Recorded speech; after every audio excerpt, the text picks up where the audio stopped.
Hi everyone. This is a video about working with a sense of anxiety and overwhelm, which is something that many people have been reporting in the recent days given the current global health situation. I'm going to actually offer two sets of practices. And the first set is a set of practices for working with the mind, working cognitively with what may be happening. And that's the unknown and all of the different variables. So we sort of have this perfect storm of unknowns about the health situation itself, about the education situation and what will happen if or when we close, as well as just this duration question of how long will this all go on, or when will the different variables come to pass. And so all of that can make for a whole lot to process. It can also make for a mind that is, for lack of a better word, greedy, wanting to know just everything that it can, which is a wonderful impulse to keep us safe, to keep us informed. It is the rational and the factual that helps us make our best decisions. So the urge or the impulse to check in with news or the internet or whatever sort of your source of information, that can be really helpful, or it can really actually increase the sense of overwhelm. So the first practice is actually just checking your information intake. Check in with yourself every time that you're checking a news source or checking in about what's happening, and just notice, is that taking me up, or is that helping me to ground or to calm down? And if you're at the point where maybe you just put the phone down a second ago and then you pick it right back up and refresh the browser to see if there's something new 5 seconds later, that might be a really good sign that that's taking you up.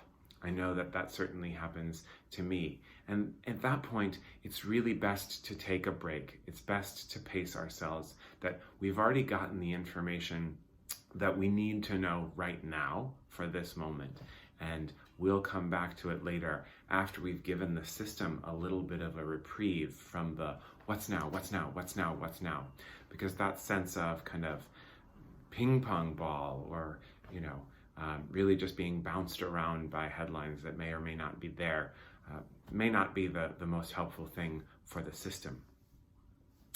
Another practice that I'd love to offer is the practice of perspective. And in moments of anxiety and overwhelm, the mind really starts to narrow in. We actually get a literal tunnel vision too, but a figurative tunnel vision around this thing. And how do we keep all of our attention on this thing? But actually, what can be helpful is to find a sense of spaciousness, recognizing that this isn't the only thing that's happening in our day. And maybe there are some good things that happen today too. Trying to find even just one thing, what's going well, something you're grateful for, some kindness or something that was funny, or a lovely meal or a lovely moment, whatever it was, and however small that was. Actually doesn't matter that it needs to be so large, or an overwhelming breakthrough, or something that was just wonderful. Just something that was a little bit pleasant. And holding that in our attention too. So we start to have this both and really sort of encouraging the mind to see that perspective of both and. It's not dismissing or pretending that the challenges aren't there. They're very real, and trying to sort of sweep them under the rug would actually not be helpful. But noticing that also this is true. Also this was nice. This can provide real sense of respite, even just temporarily. The last thing I would just kind of offer is being kind to yourself, as well as to others, but especially to yourself. We don't have to beat ourselves up for feeling this way or try to make it go away. If you've ever in your life been told, calm down, when you don't feel so calm, you know that it doesn't feel good, but we often do that to ourselves. So just giving ourselves permission that this is a very normal reaction to a very unusual situation, and that while it is temporary, even if we don't know how long it will last, We know that it won't last forever.